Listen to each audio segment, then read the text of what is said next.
안녕하세요. 삶의 깊은 이야기를 통해 우리 자신을 돌아보는 시간입니다.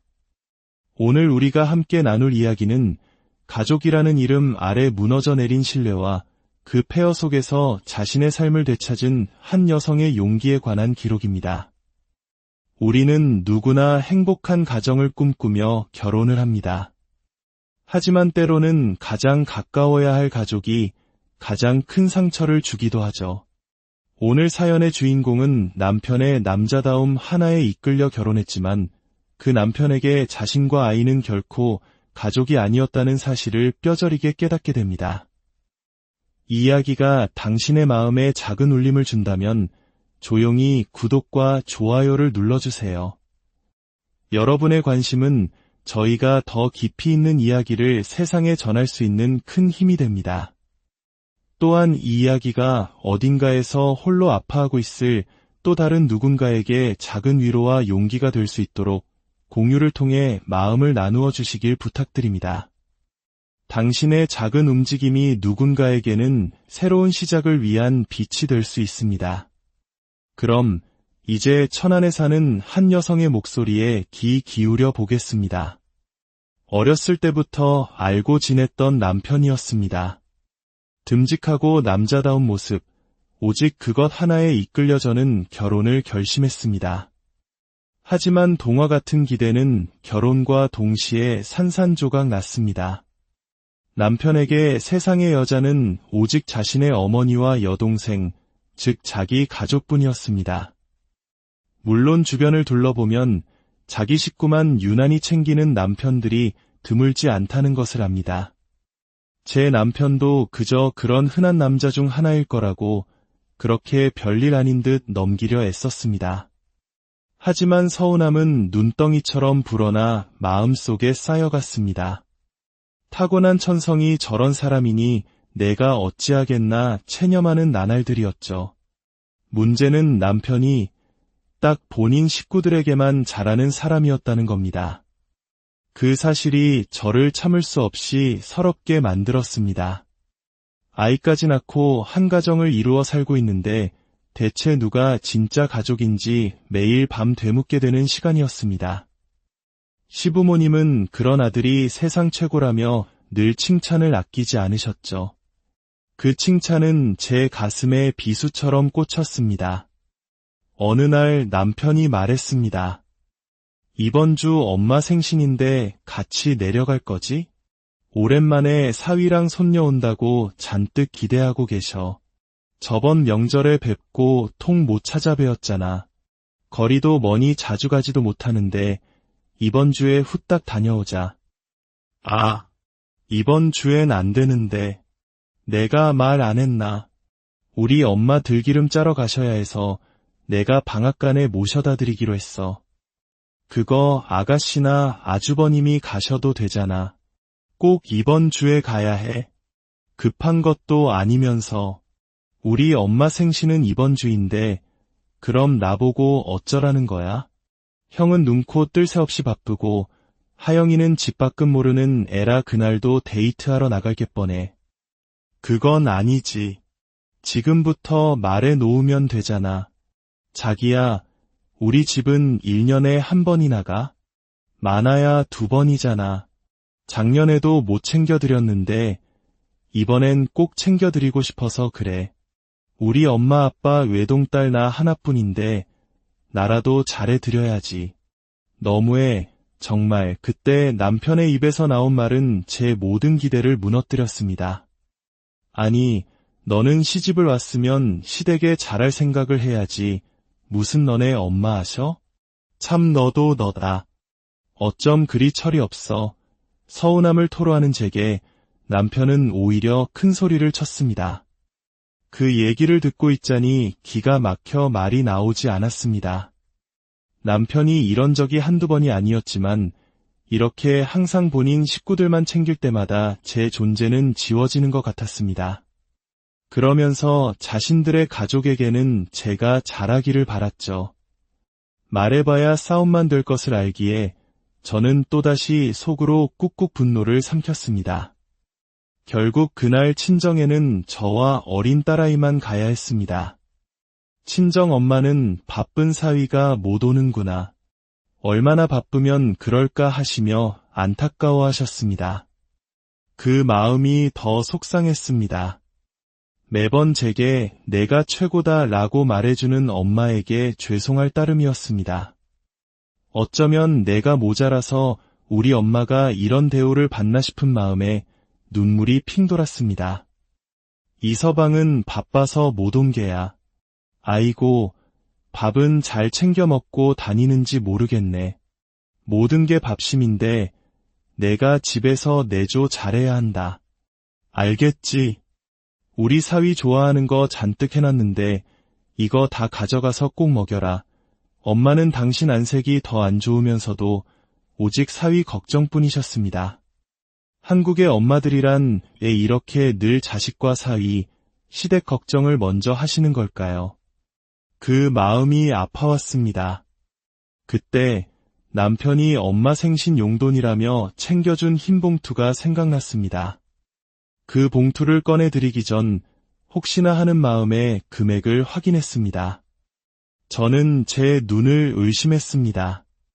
경악을 금치 못했죠. 1년에 한두 번 볼까 말까 한 장모님 생신에 남편이 넣은 돈은 고작 3만 원이었습니다. 요즘 결혼식 축의금도 5만 원부터 시작하는 시대입니다. 그런데 평생을 헌신해온 장모님께 건넨 돈이 고작 3만 원이라니. 만약 자기 엄마였다면 20만 원을 넣고도 부족하다 했을 사람이었습니다. 저는 그 자리에서 얼른 제 지갑에 있던 현금을 보태 20만 원을 맞춰 엄마에게 드렸습니다. 그 돈을 드리면서도 어이가 없고 저런 사람을 남편이라고 믿고 살아온 제 자신이 한심해서 견딜 수가 없었습니다. 아무것도 모르는 엄마는 돈 봉투를 받고 한바구음을 지으셨습니다. 아이고, 이게 뭐야. 이런 거 안 줘도 되는데. 너희도 빠듯할 텐데 뭘 이런 걸 챙겼어. 이 서방 고생해서 번 돈인데. 됐어, 엄마. 너 항상 건강 잘 챙기셔. 내가 자주 못 와서 미안해. 엄마가 좋아하는 모습을 보니 한편으로는 마음이 좋았지만 다른 한편으로는 지옥 같은 감정이 밀려왔습니다. 집으로 돌아오는 내내 3만 원이라는 숫자가 머릿속을 떠나지 않았습니다. 그건 단순한 돈의 액수가 아니었습니다. 우리 엄마를 그리고 나를 얼마나 하찮게 여기는지를 보여주는 명백한 증거였습니다. 집에 도착하자마자 저는 남편에게 따지기 시작했습니다. 당신, 우리 엄마한테 용돈 3만 원 보냈더라. 너무하지 않아? 어머님 생신이면 갈비 세트에 용돈 두둑이 챙기면서 어떻게 우리 엄마한테는 꼴랑 3만 원을 보낼 수가 있어? 나 당신한테 정말 크게 실망했어. 하지만 남편의 반응은 적반하장이었습니다. 형편되는 만큼 하는 거지. 솔직히 막말로 장모님이 우리 집에 뭐 해주신 거라도 있냐? 그리고 이번 달에 돈 나갈 데가 많았어. 그렇게 불만이면 너도 그럼 일을 하든가. 꼭 말도 안 되는 걸로 핀잔을 주더라. 일하라고? 내가 누구 때문에 경력이 단절됐는데 어떻게 말을 그런 식으로 해. 남편은 본인이 경제권을 쥐고 있다는 사실을 무기 삼아 저를 압박했습니다. 서러웠습니다. 내가 누구 때문에 모든 것을 포기하고 살고 있는데 그날 저는 결심했습니다. 작은 일이라도 좋으니 다시 내 일을 찾고 내 돈을 벌어야겠다고. 더 이상 무시당하며 살 수는 없었습니다. 그러던 중 시누이가 결혼을 한다며 예비 신랑을 데려와 인사를 시켰습니다. 남편은 하나뿐인 여동생이 시집을 간다니 마치 집이라도 팔기세로 모든 걸 다 해주려고 했습니다. 우리 형편도 뻔한데 저와 한마디 상의도 없이 큰 소리치는 남편의 모습이 역겨웠습니다. 시댁 식구들이 다 모인 자리였습니다. 하나뿐인 여동생 시집 가는데 오빠가 뭐 해줄까? 말만 해라. 오빠가 한턱 크게 쏜다. 나 그럼 냉장고랑 김치 냉장고 세트로 사주면 안 돼? 이거 새언니한테 허락받아야 하나? 신우이가 저를 쳐다보며 물었습니다. 저는 조심스럽게 대답했습니다. 네. 그건 오빠랑 집에 가서 상의 좀 해볼게요.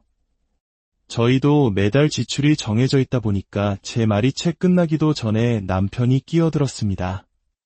뭘 상의를 해? 오빠가 사준다는데. 오빠만 믿어라. 그때 시어머니가 한마디 거들었습니다. 넌 우리 하영이 선물 사주기 싫어서 그러는 거니? 참나. 우리 아들 고생해서 번 돈인데 아주 제 돈처럼 얘기하네. 꼭 말을 해도 지같이 한다니까 기가 막혔습니다. 그때 형님이 조용히 말했습니다. 어머니, 그게 아니죠. 아무리 서방님이 버신 돈이라도 가정을 위해 쓰는 게 먼저 맞는 거죠. 가끔 서방님 보면 도를 넘을 때가 있는 것 같아 말씀드리는 거예요. 동서 생각도 좀 하셔야죠. 형님의 일침에도 시댁 식구들은 막무가내였습니다. 오히려 형님마저 핀잔을 들어야 했죠. 시어머니는 혀를 차며 말했습니다. 며느리들이 어쩜 저렇게들 지내만 생각해? 하여간 너희는 이씨 집안 사람이 아니라서 그런지 협조적이지가 않아. 그날 이후 저는 경제권을 되찾기 위해 본격적으로 일자리를 알아봤습니다. 다행히 결혼 전 일하던 곳의 지인 덕분에 다시 일을 시작할 수 있었습니다. 경력 단절로 두려움도 있었지만 막상 일을 하고 내 힘으로 돈을 버니 잊고 있던 자존감이 되살아났습니다. 삶의 질이 달라졌죠. 제가 번 월급으로 친정엄마께 당당하게 용돈을 드리고 딸아이에게 해주고 싶은 것을 해주고 저 자신을 위해 쓸 수 있다는 사실이 눈물나게 행복했습니다. 그리고 저는 그때부터 적금을 붓기 시작했습니다. 혹시 모를 상황에 대비하고 우리 딸이 시집갈 때를 위한 5억 원짜리 정기예금이었습니다. 그 통장을 볼 때마다 세상의 주인이 된 것처럼 뿌듯했습니다. 제가 일을 시작하자 남편과의 마찰은 줄었고 형님과는 회사 근처에서 점심을 함께하며 서로의 유일한 편이 되어주었습니다. 형님과의 대화는 묵은 체증을 내려가게 하는 유일한 시간이었습니다. 시간은 흘러 적금 만기가 다가오고 있었습니다. 아이도 제법 컸고 무심한 당하던 제가 목돈을 쥐게 된다는 생각에 매일이 설렜습니다. 그 끔찍한 일이 일어나기 전까지는 말입니다. 신우이 부부가 아파트 청약에 당첨되었다는 소식이 들려왔습니다. 모두가 축하하는 분위기 속에서 남편의 오지랖이 또 발동했습니다. 내 동생 집 마련했다는데 오빠가 크게 한턱 쏴야지. 저는 이제 그런 말에 눈 하나 깜짝하지 않았습니다. 본인 돈으로 알아서 하겠거니 신경 끄기로 했습니다. 그렇게 한동안 잠잠하다가 설날이 다가왔습니다.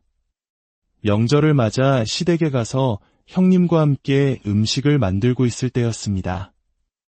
시댁에서 명절을 쇠고 온 시누이가 불쑥 나타나 오빠들과 무언가 작당 모의를 하기 시작했습니다. 형님과 저는 불안한 눈빛을 교환했죠. 그러더니 남편이 황당한 소리를 내뱉었습니다. 오빠가 그 정도도 못 해주겠냐? 하나뿐인 동생인데 너 잘 살면 된 거야. 안 그래, 형? 당연하지. 우리 막둥이가 잘 되는 일인데 도와줘야지. 정말이야. 오빠들 너무 고마워. 당장 중도금부터 내야 해서 걱정이었거든. 중도금이라는 말에 기가 번쩍 뜨였습니다. 설마 아파트 중도금을 대준다는 말인가? 저는 놀란 마음에 대화를 중단시켰습니다. 중도금이라뇨? 아가씨, 서방님도 같이 일하시잖아요. 그리고 그 큰 돈을 남편이 제 말을 잘랐습니다. 넌 빠져. 알지도 못하면서. 그리고 저를 돌아보며 말했습니다. 뭘 당신이 해결해? 설마 중도금 내주겠다는 건 아니지? 우리한테 그런 돈이 어디 있어? 없긴 왜 없어? 당신 적금 통장 있잖아. 그 순간 제 머릿속에서 무언가 끊어지는 소리가 들렸습니다. 남편은 계속해서 시어머니를 향해 막말을 하는 제게 소리쳤습니다. 이게 어디서 엄마한테 함부로 말대꾸야. 요새 내가 좀 풀어졌더니 눈에 뵈는 게 없지. 그 말을 끝으로 남편의 손이 제 머리채를 움켜쥐었습니다. 순식간에 일어난 일이었습니다. 남편이 툭툭거리긴 해도 폭력을 쓴 적은 단 한 번도 없었는데 머리채를 잡힌 순간 저는 이 결혼은 끝났다고 직감했습니다. 그리고 남편은 제게 더 기가 막힌 요구를 했습니다. 적금 통장 어디 있어? 당장 안 내놔. 그 돈으로 하영이 중도금 해줄 거니까 내 말 들어. 내 말이 법인 줄 알아. 저는 잡힌 머리채를 뿌리치고 소리쳤습니다. 미쳤어. 이게 내 본성이구나. 적금 통장. 내가 개고생해서 모은 돈을 저 기집애한테 갖다 바치라고? 너랑은 이제 끝이야. 그리고 저는 모든 것을 폭로했습니다. 그리고 괜히 잘 살고 있는 아주버님 부추기지 마. 너 혼자 도와주려니 돈이 모자라서 아주버님 집 전세로 돌리게 한 거 내가 모를 줄 알아? 형님한테는 비밀로 하고. 제 말이 끝나자마자 형님의 눈이 휘둥그레졌습니다. 사실 저는 우연히 남편과 아주버님의 통화를 듣고 이 사실을 알고 있었습니다. 명절이 지나고 형님께 조용히 말씀드리려 했지만 이판사판이었습니다. 순진한 아주버님은 늘 형님 말을 잘 듣는 분이었는데 동생의 꼬드김에 넘어가 안에 몰래 집을 팔아 전세로 옮기고 그 차액을 동생에게 주기로 했던 겁니다. 제 말을 듣자마자 형님은 자리에서 일어나 남편의 뺨을 세차게 후려쳤습니다. 다 내가 망치는 거야. 이 집안. 순진한 우리 남편 꼬드겨서 집을 전세로 돌리게 해? 그리고 당신, 나한테 상해 한마디 없이 집을 팔았어? 끝내. 나 이렇게 형제들 말에 휘둘리는 인간이랑 못 살아. 형님의 외침에 저도 힘을 얻었습니다. 그래요, 형님. 저도 못 살아요. 이혼해. 저는 시어머니를 똑바로 쳐다보며 말했습니다. 그리고 아줌마, 당신 아들놈들이랑 딸년 교육 똑바로 시켜. 어디서 남의 집 귀한 딸들 인생 망치려고 해? 자기들끼리 지지고 볶고 행복하게 살 것이지 왜 남한테 피해주고 난리냐고. 저 또한 남편의 뺨을 갈긴 뒤 명절 음식을 준비하던 상을 전부 뒤엎어버리고 형님과 함께 그 집을 나왔습니다. 집 밖으로 나오니 참 헛웃음이 났습니다. 형님과 저는 한참을 길에 서서 미친 듯이 웃었습니다. 그리고 저희는 함께 이혼 소송을 준비했습니다. 며느리 둘이 동시에 이혼 소송을 걸자 시어머니는 그제야 사태의 심각성을 깨닫고 아들들을 잘못 키웠다며 빌기 시작했습니다. 하지만 이미 엎질러진 물이었습니다. 아줌마, 이제 시어머니 아니니까 아줌마라고 할게요. 가족이 생겼으면 본인 가정을 먼저 챙겨야지. 어떻게 자기들끼리 똘똘 뭉쳐서 새로 꾸린 가정을 헌신짝처럼 버려요. 아줌마가 잘못 키웠다면서요. 그럼 다시 거두어 가세요. 반품합니다. 당신 아들놈들이랑 딸년이랑 그놈의 이씨 핏줄끼리 오순도순 행복하게 사세요. 우리한테 피해주지 말고 이혼 소송은 순조롭게 진행되었습니다. 저는 친권과 양육권을 모두 가져올 수 있었고 남편에게 상당한 액수의 재산 분할도 받을 수 있었습니다. 마지막까지 남편은 내가 한 게 뭐가 있는데 내 재산을 가져가냐며 억울해했지만 저는 차갑게 쏘아붙였습니다. 평생 종처럼 내 수발 들어줄 여자 찾아서 재혼해. 그 나이에 홀압이 돼서 평생 동생 뒤치다꺼리나 하면서 살아봐. 아주 잘 어울린다. 형님네도 합의 이혼으로 깔끔하게 마무리 지었습니다. 끝까지 아주버님이 빌었지만 워낙 똑 부러진 형님은 눈 하나 깜짝하지 않았습니다. 그렇게 그 집안에는 호라비가 둘이나 생겼고 서로가 서로를 탓하며 완벽하게 분열되었습니다. 형제 우애가 좋다며 서로를 물고 빨던 인간들의 비참한 마지막이었습니다. 저는 간간히 형님과 만나 웃으며 과거 이야기를 합니다. 이혼 후 주변 사람들은 제 얼굴이 너무 밝아졌다며 무슨 좋은 일이 있냐고 묻습니다. 어리석었던 과거를 청산하고 이제 저는 딸아이와 함께 제2의 인생을 살고 있습니다. 오늘 이야기를 들으신 여러분, 어떤 생각이 드셨나요? 결혼은 한 사람과 하는 것이지만 때로는 그 사람의 세계 전체와 부딪혀야 하는 고된 과정이기도 합니다. 하지만 기억해야 합니다. 그 어떤 관계도 나 자신보다 소중할 수는 없습니다. 부당한 희생을 강요하는 관계는 결코 건강한 가족이 될 수 없습니다. 지금 이 순간에도 보이지 않는 억압과 무시 속에서 힘들어하고 계실 모든 분들께 말씀드리고 싶습니다. 당신의 삶은 그 자체로 존중받아야 하며 새로운 시작을 하기에 너무 늦은 때란 없습니다. 당신의 용기 있는 한 걸음을 저희가 진심으로 안녕하세요. 삶의 깊은 이야기를 통해 우리 자신을 돌아보는 시간입니다. 오늘 우리가 함께 나눌 이야기는 가족이라는 이름 아래 무너져 내린 신뢰와 그 폐허 속에서 자신의 삶을 되찾은 한 여성의 용기에 관한 기록입니다.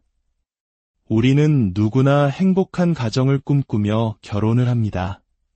하지만 때로는 가장 가까워야 할 가족이 가장 큰 상처를 주기도 하죠.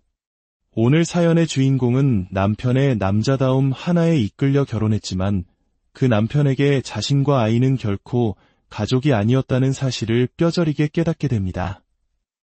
이 이야기가 당신의 마음에 작은 울림을 준다면 조용히 구독과 좋아요를 눌러주세요. 여러분의 관심은 저희가 더 깊이 있는 이야기를 세상에 전할 수 있는 큰 힘이 됩니다. 또한 이 이야기가 어딘가에서 홀로 아파하고 있을 또 다른 누군가에게 작은 위로와 용기가 될 수 있도록 공유를 통해 마음을 나누어 주시길 부탁드립니다. 당신의 작은 움직임이 누군가에게는 새로운 시작을 위한 빛이 될 수 있습니다.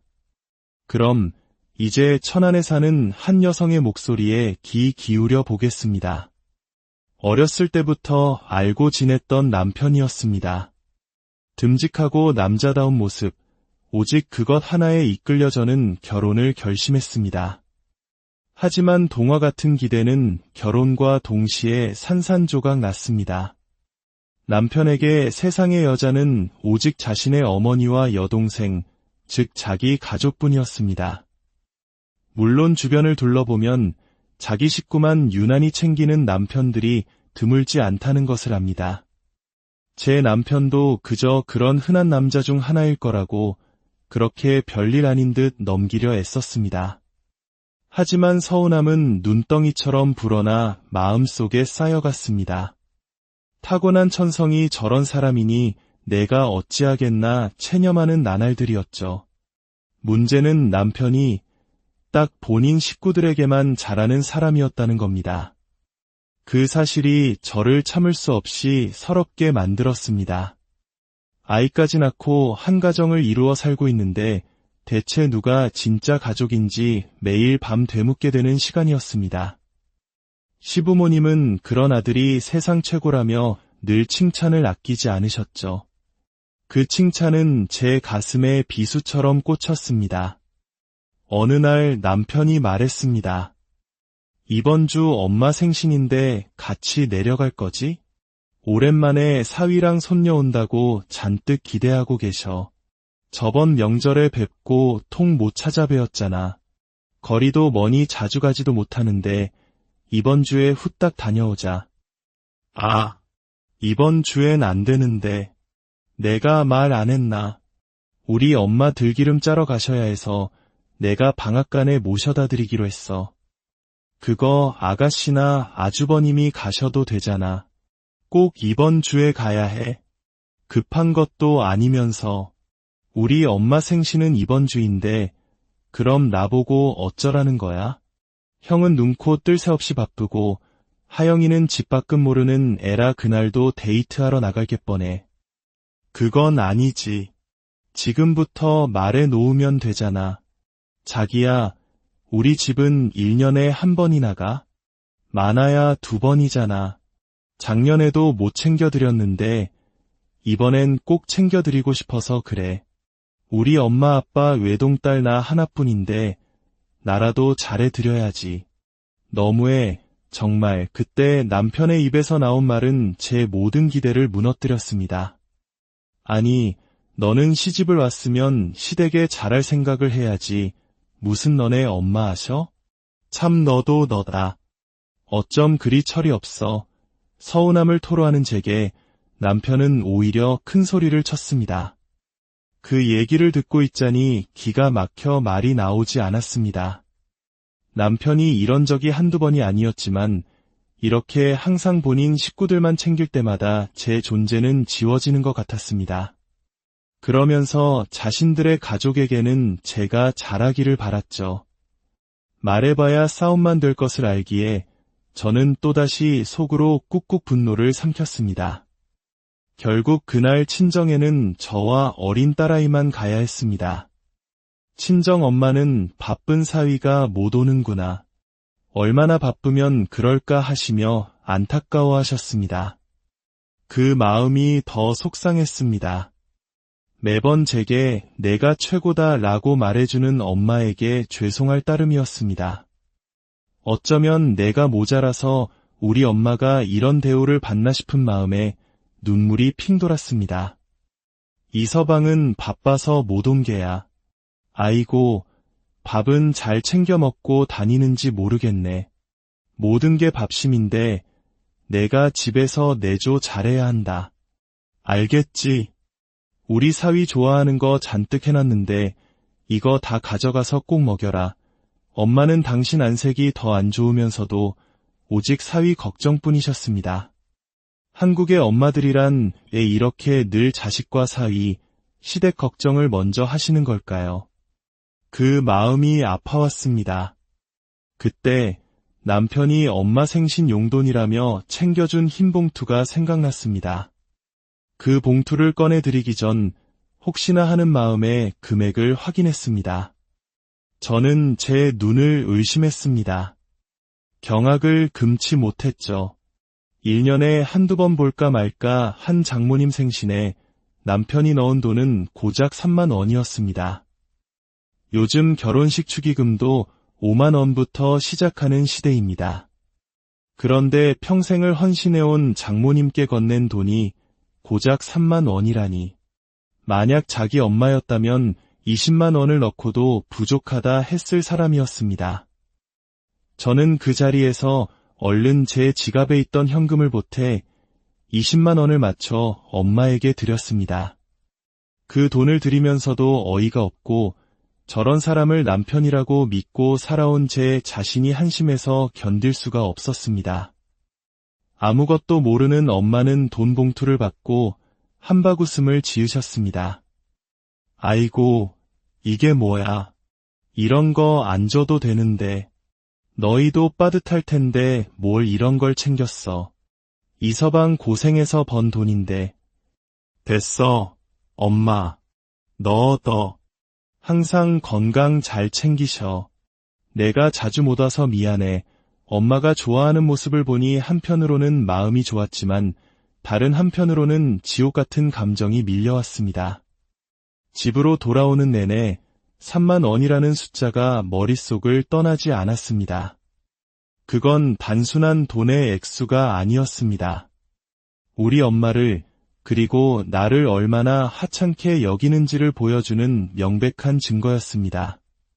집에 도착하자마자 저는 남편에게 따지기 시작했습니다.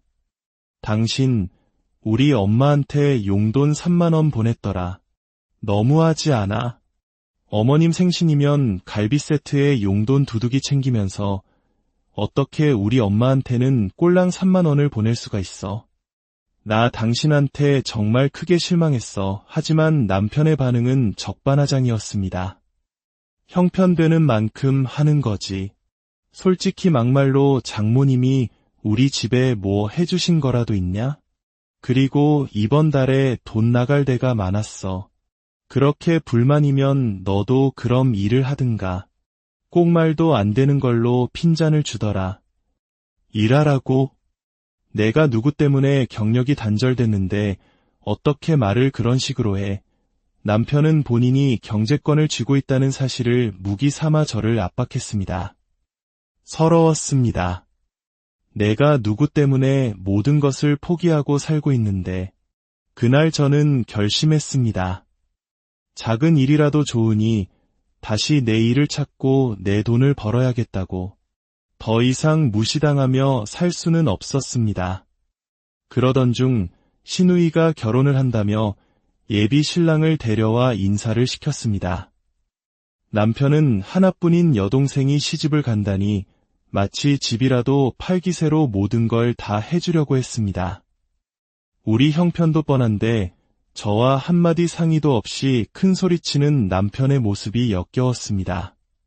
시댁 식구들이 다 모인 자리였습니다. 하나뿐인 여동생 시집 가는데 오빠가 뭐 해줄까? 말만 해라. 오빠가 한턱 크게 쏜다. 나 그럼 냉장고랑 김치 냉장고 세트로 사주면 안 돼? 이거 새언니한테 허락받아야 하나? 시누이가 저를 쳐다보며 물었습니다. 저는 조심스럽게 대답했습니다. 네. 그건 오빠랑 집에 가서 상의 좀 해볼게요. 저희도 매달 지출이 정해져 있다 보니까 제 말이 채 끝나기도 전에 남편이 끼어들었습니다. 뭘 상의를 해. 오빠가 사준다는데. 오빠만 믿어라. 그때 시어머니가 한마디 거들었습니다. 넌 우리 하영이 선물 사주기 싫어서 그러는 거니? 참나. 우리 아들 고생해서 번 돈인데 아주 제 돈처럼 얘기하네. 꼭 말을 해도 지같이 한다니까 기가 막혔습니다. 그때 형님이 조용히 말했습니다. 어머니, 그게 아니죠. 아무리 서방님이 버신 돈이라도 가정을 위해 쓰는 게 먼저 맞는 거죠. 가끔 서방님 보면 도를 넘을 때가 있는 것 같아 말씀드리는 거예요. 동서 생각도 좀 하셔야죠. 형님의 일침에도 시댁 식구들은 막무가내였습니다. 오히려 형님마저 핀잔을 들어야 했죠. 시어머니는 혀를 차며 말했습니다. 며느리들이 어쩜 저렇게들 지네만 생각해? 하여간 너희는 이씨 집안 사람이 아니라서 그런지 협조적이지가 않아. 그날 이후 저는 경제권을 되찾기 위해 본격적으로 일자리를 알아봤습니다. 다행히 결혼 전 일하던 곳의 지인 덕분에 다시 일을 시작할 수 있었습니다. 경력 단절로 두려움도 있었지만 막상 일을 하고 내 힘으로 돈을 버니 잊고 있던 자존감이 되살아났습니다. 삶의 질이 달라졌죠. 제가 번 월급으로 친정엄마께 당당하게 용돈을 드리고 딸아이에게 해주고 싶은 것을 해주고 저 자신을 위해 쓸 수 있다는 사실이 눈물나게 행복했습니다. 그리고 저는 그때부터 적금을 붓기 시작했습니다. 혹시 모를 상황에 대비하고 우리 딸이 시집갈 때를 위한 5억 원짜리 정기예금이었습니다. 그 통장을 볼 때마다 세상의 주인이 된 것처럼 뿌듯했습니다. 제가 일을 시작하자 남편과의 마찰은 줄었고 형님과는 회사 근처에서 점심을 함께하며 서로의 유일한 편이 되어주었습니다. 형님과의 대화는 묵은 체증을 내려가게 하는 유일한 시간이었습니다. 시간은 흘러 적금 만기가 다가오고 있었습니다. 아이도 제법 컸고 무심한 당하던 제가 목돈을 쥐게 된다는 생각에 매일이 설렜습니다. 그 끔찍한 일이 일어나기 전까지는 말입니다. 시누이 부부가 아파트 청약에 당첨되었다는 소식이 들려왔습니다. 모두가 축하하는 분위기 속에서 남편의 오지랖이 또 발동했습니다. 내 동생 집 마련했다는데 오빠가 크게 한턱 쏴야지. 저는 이제 그런 말에 눈 하나 깜짝하지 않았습니다. 본인 돈으로 알아서 하겠거니 신경 끄기로 했습니다. 그렇게 한동안 잠잠하다가 설날이 다가왔습니다. 명절을 맞아 시댁에 가서 형님과 함께 음식을 만들고 있을 때였습니다. 시댁에서 명절을 새고 온 시누이가 불쑥 나타나 오빠들과 무언가 작당 모의를 하기 시작했습니다. 형님과 저는 불안한 눈빛을 교환했죠. 그러더니 남편이 황당한 소리를 내뱉었습니다. 오빠가 그 정도도 못 해주겠냐? 하나뿐인 동생인데 너 잘 살면 된 거야. 안 그래, 형? 당연하지. 우리 막둥이가 잘 되는 일인데 도와줘야지. 정말이야. 오빠들 너무 고마워. 당장 중도금부터 내야 해서 걱정이었거든. 중도금이라는 말에 귀가 번쩍 뜨였습니다. 설마 아파트 중도금을 대준다는 말인가? 저는 놀란 마음에 대화를 중단시켰습니다. 중도금이라뇨? 아가씨, 서방님도 같이 일하시잖아요. 그리고 그 큰 돈을 남편이 제 말을 잘랐습니다. 넌 빠져. 알지도 못하면서. 그리고 저를 돌아보며 말했습니다. 뭘 당신이 해결해. 설마 중도금 내주겠다는 건 아니지? 우리한테 그런 돈이 어디 있어? 없긴 왜 없어? 당신 적금 통장 있잖아. 그 순간 제 머릿속에서 무언가 끊어지는 소리가 들렸습니다. 남편은 계속해서 시어머니를 향해 막말을 하는 제게 소리쳤습니다. 이게 어디서 엄마한테 함부로 말대꾸야. 요새 내가 좀 풀어졌더니 눈에 뵈는 게 없지. 그 말을 끝으로 남편의 손이 제 머리채를 움켜쥐었습니다. 순식간에 일어난 일이었습니다. 남편이 툭툭거리긴 해도 폭력을 쓴 적은 단 한 번도 없었는데 머리채를 잡힌 순간 저는 이 결혼은 끝났다고 직감했습니다. 그리고 남편은 제게 더 기가 막힌 요구를 했습니다. 적금 통장 어디 있어? 당장 안 내놔. 그 돈으로 하영이 중도금 해줄 거니까 내 말 들어. 내 말이 법인 줄 알아. 저는 잡힌 머리채를 뿌리치고 소리쳤습니다. 미쳤어. 이게 내 본성이구나. 적금 통장. 내가 개고생해서 모은 돈을 저 기집애한테 갖다 바치라고? 너랑은 이제 끝이야.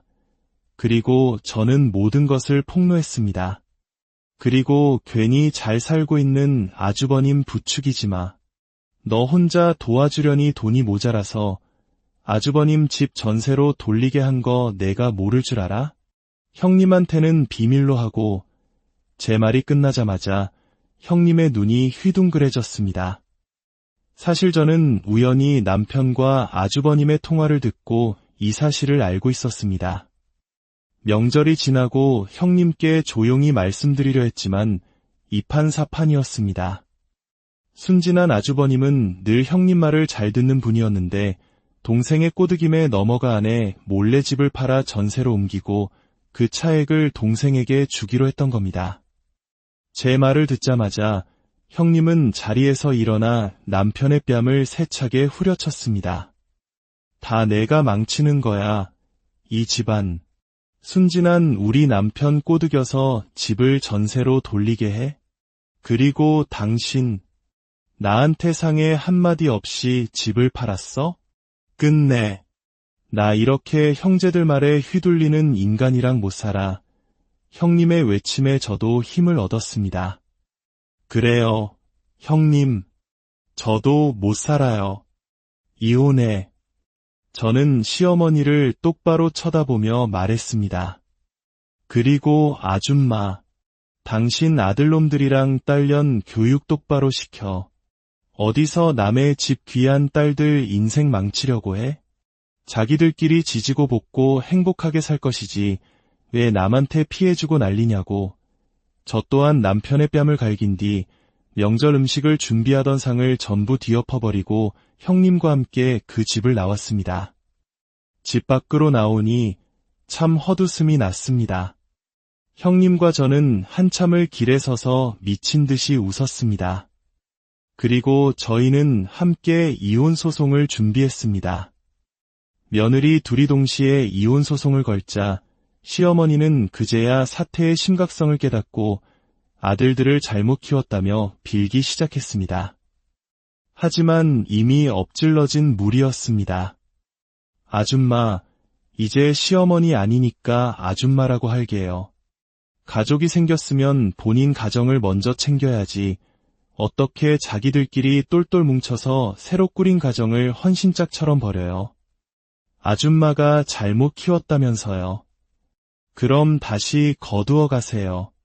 반품합니다. 당신 아들놈들이랑 딸년이랑 그놈의 이씨 핏줄끼리 오순도순 행복하게 사세요. 우리한테 피해주지 말고 이혼 소송은 순조롭게 진행되었습니다. 저는 친권과 양육권을 모두 가져올 수 있었고 남편에게 상당한 액수의 재산 분할도 받을 수 있었습니다. 마지막까지 남편은 내가 한 게 뭐가 있는데 내 재산을 가져가냐며 억울해했지만 저는 차갑게 쏘아붙였습니다. 평생 종처럼 내 수발 들어줄 여자 찾아서 재혼해. 그 나이에 홀압이 돼서 평생 동생 뒤치다꺼리나 하면서 살아봐. 아주 잘 어울린다. 형님네도 합의 이혼으로 깔끔하게 마무리 지었습니다. 끝까지 아주버님이 빌었지만 워낙 똑 부러진 형님은 눈 하나 깜짝하지 않았습니다. 그렇게 그 집안에는 호라비가 둘이나 생겼고 서로가 서로를 탓하며 완벽하게 분열되었습니다. 형제 우애가 좋다며 서로를 물고 빨던 인간들의 비참한 마지막이었습니다. 저는 간간히 형님과 만나 웃으며 과거 이야기를 합니다. 이혼 후 주변 사람들은 제 얼굴이 너무 밝아졌다며 무슨 좋은 일이 있냐고 묻습니다. 어리석었던 과거를 청산하고 이제 저는 딸아이와 함께 제2의 인생을 살고 있습니다. 오늘 이야기를 들으신 여러분, 어떤 생각이 드셨나요? 결혼은 한 사람과 하는 것이지만 때로는 그 사람의 세계 전체와 부딪혀야 하는 고된 과정이기도 합니다. 하지만 기억해야 합니다. 그 어떤 관계도 나 자신보다 소중할 수는 없습니다. 부당한 희생을 강요하는 관계는 결코 건강한 가족이 될 수 없습니다. 지금 이 순간에도 보이지 않는 억압과 무시 속에서 힘들어하고 계실 모든 분들께 말씀드리고 싶습니다. 당신의 삶은 그 자체로 존중받아야 하며 새로운 시작을 하기에 너무 늦은 때란 없습니다. 당신의 용기 있는 한 걸음을 저희가 진심으로 안녕하세요. 삶의 깊은 이야기를 통해 우리 자신을 돌아보는 시간입니다. 오늘 우리가 함께 나눌 이야기는 가족이라는 이름 아래 무너져 내린 신뢰와 그 폐허 속에서 자신의 삶을 되찾은 한 여성의 용기에 관한 기록입니다. 우리는 누구나 행복한 가정을 꿈꾸며 결혼을 합니다. 하지만 때로는 가장 가까워야 할 가족이 가장 큰 상처를 주기도 하죠. 오늘 사연의 주인공은 남편의 남자다움 하나에 이끌려 결혼했지만 그 남편에게 자신과 아이는 결코 가족이 아니었다는 사실을 뼈저리게 깨닫게 됩니다. 이 이야기가 당신의 마음에 작은 울림을 준다면 조용히 구독과 좋아요를 눌러주세요. 여러분의 관심은 저희가 더 깊이 있는 이야기를 세상에 전할 수 있는 큰 힘이 됩니다. 또한 이 이야기가 어딘가에서 홀로 아파하고 있을 또 다른 누군가에게 작은 위로와 용기가 될 수 있도록 공유를 통해 마음을 나누어 주시길 부탁드립니다. 당신의 작은 움직임이 누군가에게는 새로운 시작을 위한 빛이 될 수 있습니다. 그럼 이제 천안에 사는 한 여성의 목소리에 귀 기울여 보겠습니다. 어렸을 때부터 알고 지냈던 남편이었습니다. 듬직하고 남자다운 모습, 오직 그것 하나에 이끌려 저는 결혼을 결심했습니다. 하지만 동화 같은 기대는 결혼과 동시에 산산조각 났습니다. 남편에게 세상의 여자는 오직 자신의 어머니와 여동생, 즉 자기 가족뿐이었습니다. 물론 주변을 둘러보면 자기 식구만 유난히 챙기는 남편들이 드물지 않다는 것을 압니다. 제 남편도 그저 그런 흔한 남자 중 하나일 거라고 그렇게 별일 아닌 듯 넘기려 애썼습니다. 하지만 서운함은 눈덩이처럼 불어나 마음속에 쌓여갔습니다. 타고난 천성이 저런 사람이니 내가 어찌하겠나 체념하는 나날들이었죠. 문제는 남편이 딱 본인 식구들에게만 잘하는 사람이었다는 겁니다. 그 사실이 저를 참을 수 없이 서럽게 만들었습니다. 아이까지 낳고 한 가정을 이루어 살고 있는데 대체 누가 진짜 가족인지 매일 밤 되묻게 되는 시간이었습니다. 시부모님은 그런 아들이 세상 최고라며 늘 칭찬을 아끼지 않으셨죠. 그 칭찬은 제 가슴에 비수처럼 꽂혔습니다. 어느 날 남편이 말했습니다. 이번 주 엄마 생신인데 같이 내려갈 거지? 오랜만에 사위랑 손녀 온다고 잔뜩 기대하고 계셔. 저번 명절에 뵙고 통 못 찾아뵈었잖아. 거리도 머니 자주 가지도 못하는데 이번 주에 후딱 다녀오자. 아, 이번 주엔 안 되는데. 내가 말 안 했나. 우리 엄마 들기름 짜러 가셔야 해서 내가 방앗간에 모셔다 드리기로 했어. 그거 아가씨나 아주버님이 가셔도 되잖아. 꼭 이번 주에 가야 해. 급한 것도 아니면서. 우리 엄마 생신은 이번 주인데 그럼 나보고 어쩌라는 거야? 형은 눈코 뜰 새 없이 바쁘고 하영이는 집 밖은 모르는 애라 그날도 데이트하러 나갈 게 뻔해. 그건 아니지. 지금부터 말해 놓으면 되잖아. 자기야, 우리 집은 1년에 한 번이나 가? 많아야 2번이잖아. 작년에도 못 챙겨드렸는데 이번엔 꼭 챙겨드리고 싶어서 그래. 우리 엄마 아빠 외동딸 나 하나뿐인데 나라도 잘해드려야지. 너무해. 정말 그때 남편의 입에서 나온 말은 제 모든 기대를 무너뜨렸습니다. 아니, 너는 시집을 왔으면 시댁에 잘할 생각을 해야지. 무슨 너네 엄마 하셔? 참 너도 너다. 어쩜 그리 철이 없어. 서운함을 토로하는 제게 남편은 오히려 큰 소리를 쳤습니다. 그 얘기를 듣고 있자니 기가 막혀 말이 나오지 않았습니다. 남편이 이런 적이 한두 번이 아니었지만 이렇게 항상 본인 식구들만 챙길 때마다 제 존재는 지워지는 것 같았습니다. 그러면서 자신들의 가족에게는 제가 잘하기를 바랐죠. 말해봐야 싸움만 될 것을 알기에 저는 또다시 속으로 꾹꾹 분노를 삼켰습니다. 결국 그날 친정에는 저와 어린 딸아이만 가야 했습니다. 친정 엄마는 바쁜 사위가 못 오는구나.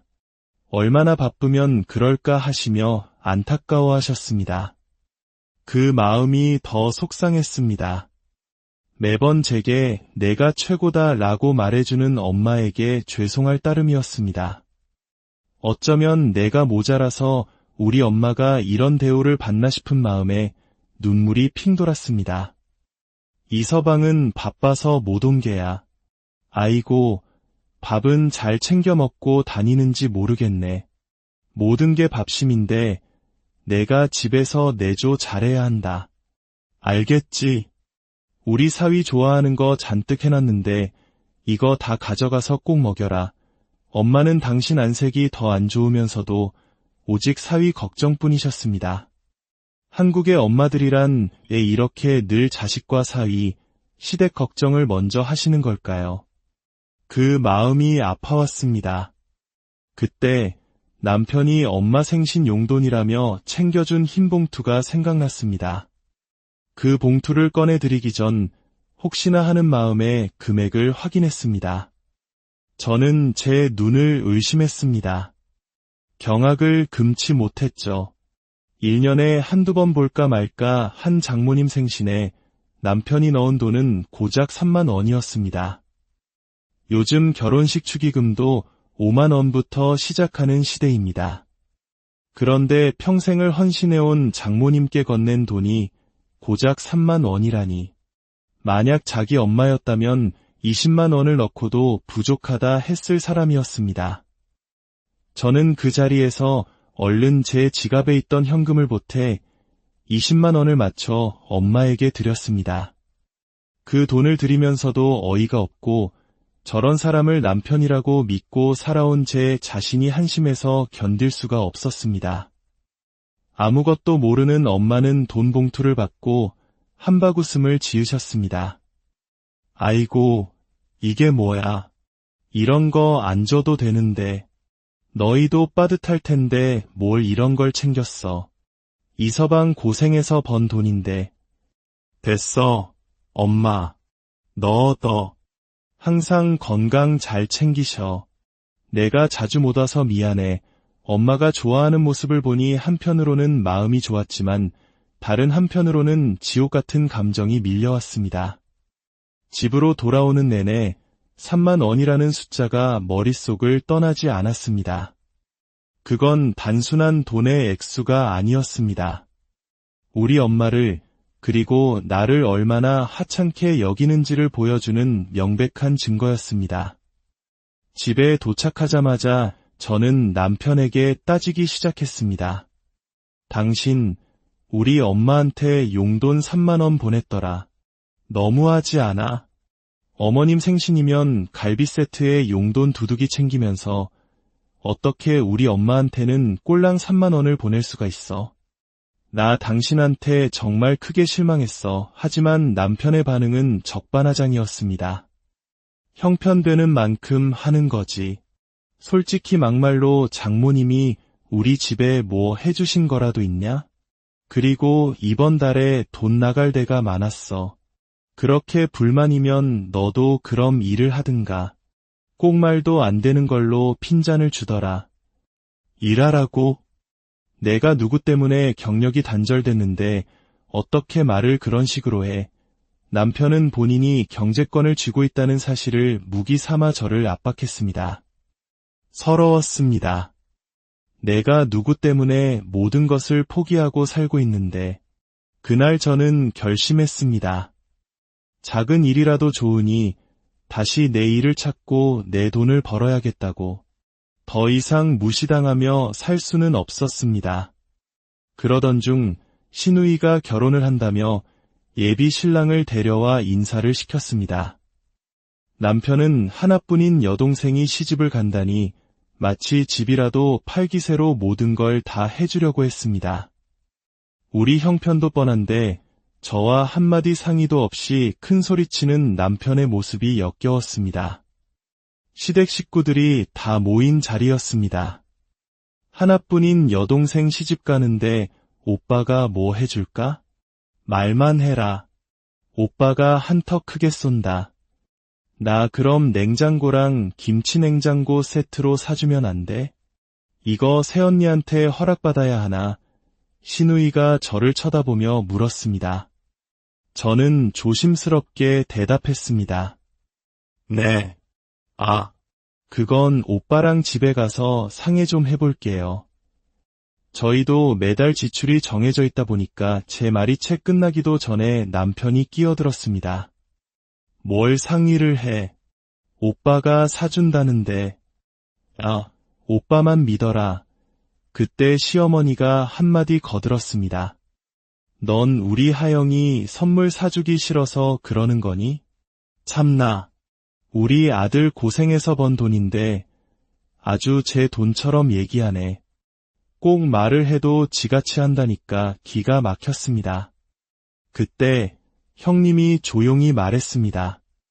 어머니, 그게 아니죠. 아무리 서방님이 버신 돈이라도 가정을 위해 쓰는 게 먼저 맞는 거죠. 가끔 서방님 보면 도를 넘을 때가 있는 것 같아 말씀드리는 거예요. 동서 생각도 좀 하셔야죠. 형님의 일침에도 시댁 식구들은 막무가내였습니다. 오히려 형님마저 핀잔을 들어야 했죠. 시어머니는 혀를 차며 말했습니다. 며느리들이 어쩜 저렇게들 지네만 생각해? 하여간 너희는 이씨 집안 사람이 아니라서 그런지 협조적이지가 않아. 그날 이후 저는 경제권을 되찾기 위해 본격적으로 일자리를 알아봤습니다. 다행히 결혼 전 일하던 곳의 지인 덕분에 다시 일을 시작할 수 있었습니다. 경력 단절로 두려움도 있었지만 막상 일을 하고 내 힘으로 돈을 버니 잊고 있던 자존감이 되살아났습니다. 삶의 질이 달라졌죠. 제가 번 월급으로 친정엄마께 당당하게 용돈을 드리고 딸아이에게 해주고 싶은 것을 해주고 저 자신을 위해 쓸 수 있다는 사실이 눈물나게 행복했습니다. 그리고 저는 그때부터 적금을 붓기 시작했습니다. 혹시 모를 상황에 대비하고 우리 딸이 시집갈 때를 위한 5억 원짜리 정기예금이었습니다. 그 통장을 볼 때마다 세상의 주인이 된 것처럼 뿌듯했습니다. 제가 일을 시작하자 남편과의 마찰은 줄었고 형님과는 회사 근처에서 점심을 함께하며 서로의 유일한 편이 되어주었습니다. 형님과의 대화는 묵은 체증을 내려가게 하는 유일한 시간이었습니다. 시간은 흘러 적금 만기가 다가오고 있었습니다. 아이도 제법 컸고 무심한 당하던 제가 목돈을 쥐게 된다는 생각에 매일이 설렜습니다. 그 끔찍한 일이 일어나기 전까지는 말입니다. 시누이 부부가 아파트 청약에 당첨되었다는 소식이 들려왔습니다. 모두가 축하하는 분위기 속에서 남편의 오지랖이 또 발동했습니다. 내 동생 집 마련했다는데 오빠가 크게 한턱 쏴야지. 저는 이제 그런 말에 눈 하나 깜짝하지 않았습니다. 본인 돈으로 알아서 하겠거니 신경 끄기로 했습니다. 그렇게 한동안 잠잠하다가 설날이 다가왔습니다. 명절을 맞아 시댁에 가서 형님과 함께 음식을 만들고 있을 때였습니다. 시댁에서 명절을 새고 온 시누이가 불쑥 나타나 오빠들과 무언가 작당 모의를 하기 시작했습니다. 형님과 저는 불안한 눈빛을 교환했죠. 그러더니 남편이 황당한 소리를 내뱉었습니다. 오빠가 그 정도도 못 해주겠냐? 하나뿐인 동생인데 너 잘 살면 된 거야. 안 그래, 형? 당연하지. 우리 막둥이가 잘 되는 일인데 도와줘야지. 정말이야. 오빠들 너무 고마워. 당장 중도금부터 내야 해서 걱정이었거든. 중도금이라는 말에 귀가 번쩍 뜨였습니다. 설마 아파트 중도금을 대준다는 말인가? 저는 놀란 마음에 대화를 중단시켰습니다. 중도금이라뇨? 아가씨, 서방님도 같이 일하시잖아요. 그리고 그 큰 돈을 남편이 제 말을 잘랐습니다. 넌 빠져. 알지도 못하면서. 그리고 저를 돌아보며 말했습니다. 뭘 당신이 해결해. 설마 중도금 내주겠다는 건 아니지? 우리한테 그런 돈이 어디 있어? 없긴 왜 없어? 당신 적금 통장 있잖아. 그 순간 제 머릿속에서 무언가 끊어지는 소리가 들렸습니다. 남편은 계속해서 시어머니를 향해 막말을 하는 제게 소리쳤습니다. 이게 어디서 엄마한테 함부로 말대꾸야. 요새 내가 좀 풀어졌더니 눈에 뵈는 게 없지. 그 말을 끝으로 남편의 손이 제 머리채를 움켜쥐었습니다. 순식간에 일어난 일이었습니다. 남편이 툭툭거리긴 해도 폭력을 쓴 적은 단 한 번도 없었는데 머리채를 잡힌 순간 저는 이 결혼은 끝났다고 직감했습니다. 그리고 남편은 제게 더 기가 막힌 요구를 했습니다. 적금 통장 어디 있어? 당장 안 내놔. 그 돈으로 하영이 중도금 해줄 거니까 내 말 들어. 내 말이 법인 줄 알아. 저는 잡힌 머리채를 뿌리치고 소리쳤습니다. 미쳤어. 이게 내 본성이구나. 적금 통장. 내가 개고생해서 모은 돈을 저 기집애한테 갖다 바치라고? 너랑은 이제 끝이야. 그리고 저는 모든 것을 폭로했습니다. 그리고 괜히 잘 살고 있는 아주버님 부추기지 마. 너 혼자 도와주려니 돈이 모자라서 아주버님 집 전세로 돌리게 한 거 내가 모를 줄 알아? 형님한테는 비밀로 하고 제 말이 끝나자마자